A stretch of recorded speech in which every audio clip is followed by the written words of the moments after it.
project I'm showing you today is one I'm really proud of, and it's one of the biggest builds I've done so far. It is my built-in wardrobe using reclaimed doors. I'm Hester and you are watching Handmade Home.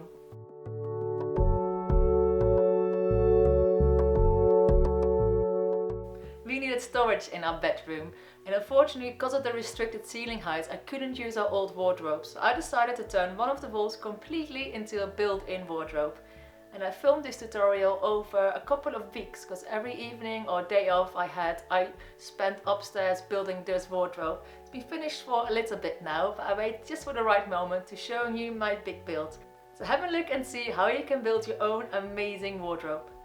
So I'm just about to start the big wardrobe build, and it's very exciting because this whole wall behind me is going to be one big massive wardrobe, so loads of storage space here in the bedroom.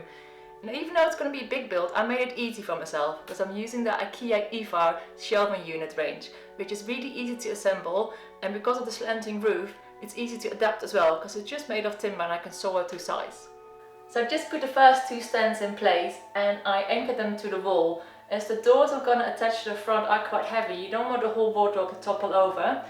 So what I've done, I attached corner squares, one to the side wall, it's going to be one to the back wall as well, and I attached one on the floor. So this first stand is attached to the side wall, the back wall and the floor, making it super stable. And the first one is very important, you're going to make it level. This house nothing is straight and the floor isn't straight either, so what I chose is to make sure that the verticals are as straight as can be, because that's what you're going to notice most. So these are not going to be super level, the planks, but as they're going to have doors in front, I'm not really bothered by that. And I also chose to make this level with the back wall, not the side walls. So now the first one is in place, it's time to do the other ones.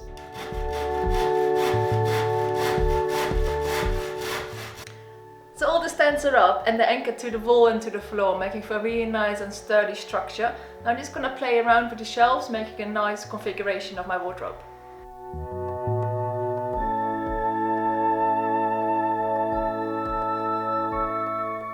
To make the hanging rail, I used curtain rod holders. And you simply drill holes through a plank. Then you push bolts through the hanger and the holes. And you twist the nuts on tight.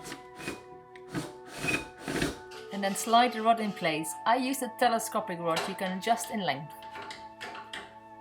So the frame of the wardrobe is up now, and I played around with some shelf height and I put the rods up to hang the clothes as well. So it's all ready to go to the next step, which is framing the wardrobe and hanging the doors. But I'm going to save that for the next video.